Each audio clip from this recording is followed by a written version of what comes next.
We have a quick question here from a new subscriber asking whether we are familiar with the efficient market hypothesis and what we think of it. So, thanks for the question as always. And yes, we are familiar with it, but as traders, we don't really believe the hypothesis to be true.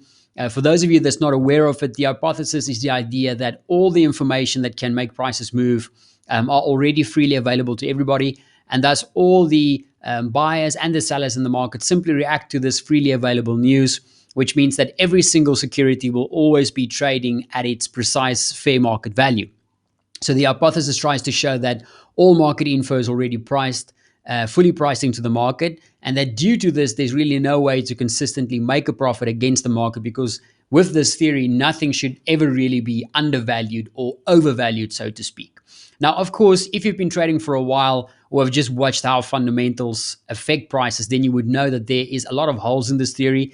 If everything that happens is immediately priced in, the theory would be correct and it would be impossible to extract money from the market consistently.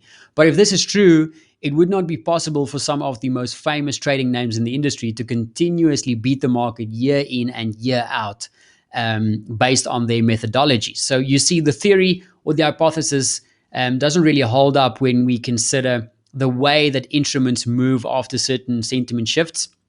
Let's just take a recent example with the euro. If we just quickly open up the euro chart. Now, we got the news about the European Commission's increased proposal of that 750 billion for the Euro Recovery Fund on the 27th of May. So this was this little jump to the upside, right? But the good news and the hopes of the deal was not really fully priced into the market immediately as the news ran out. We saw the euro actually continuing to rally on the hopes of that recovery fund deal for the next 6 days in a row, continuously printing new highs every day in the anticipation of that bigger deal. We can also take a much longer time frame example. Everybody should remember Brexit, right? So let's go back to the pound. Let's maybe go to the daily time frame for this. We can go back to the June 2016. Now, in June 2016, of course, we had the Brexit referendum.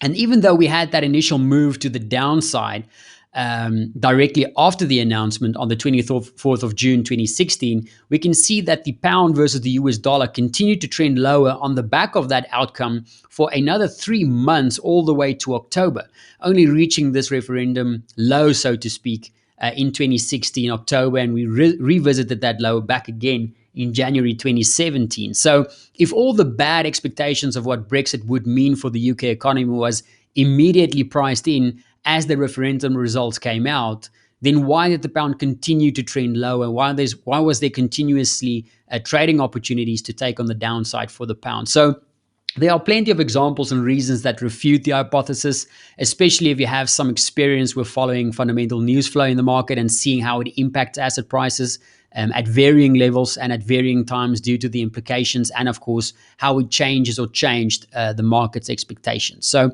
I hope that helps with your question. We are aware of it, but of course, as traders, we do believe it is possible to extract profit from the market based on overvalued and undervalued instrument prices.